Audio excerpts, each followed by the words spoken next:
is what we say when we're trying to get rid of the noise and make people stop talking. And sure, when we stop talking, there is an external silence, and it's the first step to attaining silence. But even after we stop talking with our minds, we're still chattering away in our heads. Our mind continues to play out conversations that it wants to have, or has had, or goes through the to-do list, or remembers an expression on somebody's face, and then goes on to make so many judgments about that. And this chatter doesn't allow us to truly experience silence. In the spiritual sense, one of the practices is to keep silence. And it's not just the silence of our words, it's the silence of our mind. And therefore, Pujya Gurudev Swami Chinmayananda used to say, be silent and understand how really silent silence can be. Every night when we go to sleep, our mind does become silent. But that mind is dull and unaware. And sometimes when we're very stubborn or we get into this mood of, I don't care, then in that defiant state of mind, there's no additional thoughts, but that's not also silent. Silence is when the mind just naturally stops the chatter out of contentment and out of peacefulness. And this mind is still dynamic, and that silence experienced in this quiet mind is so truly beautiful.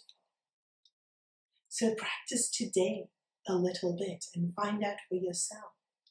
Be silent and come to really know how silent silence can be.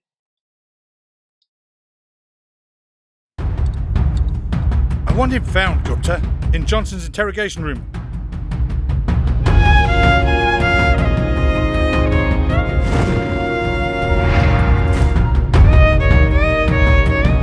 The struggle is not over yet. I was left to die. India is free, not Indians. Religion is the opium of the masses. I'm going to catch and expose those drug peddlers.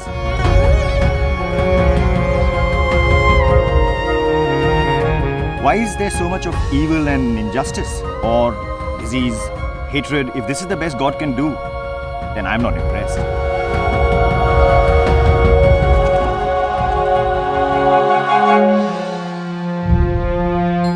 How can you have action-less action? What does that even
The fanatical man has come forward,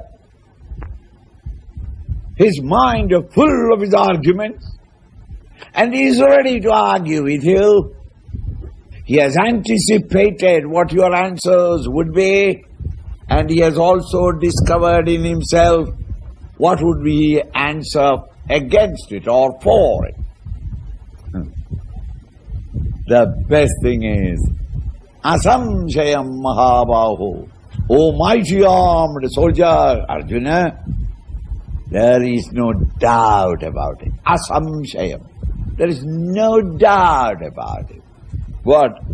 Mano durnigraham chalam. This mind which is constantly chalam is the nature of the mind, is always in movement. Mind is always restless, indeed, and it is durnigraham. It is very, very difficult indeed to control it. I have come to argue with you.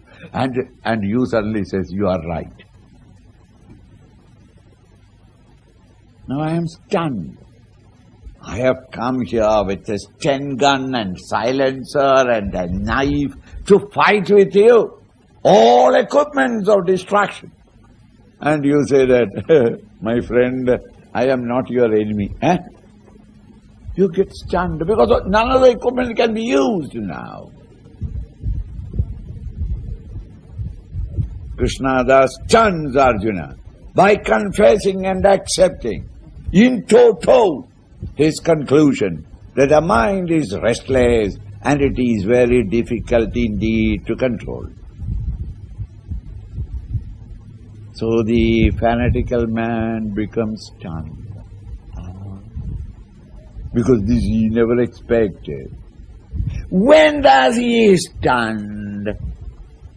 He drops his preoccupation with his own arguments.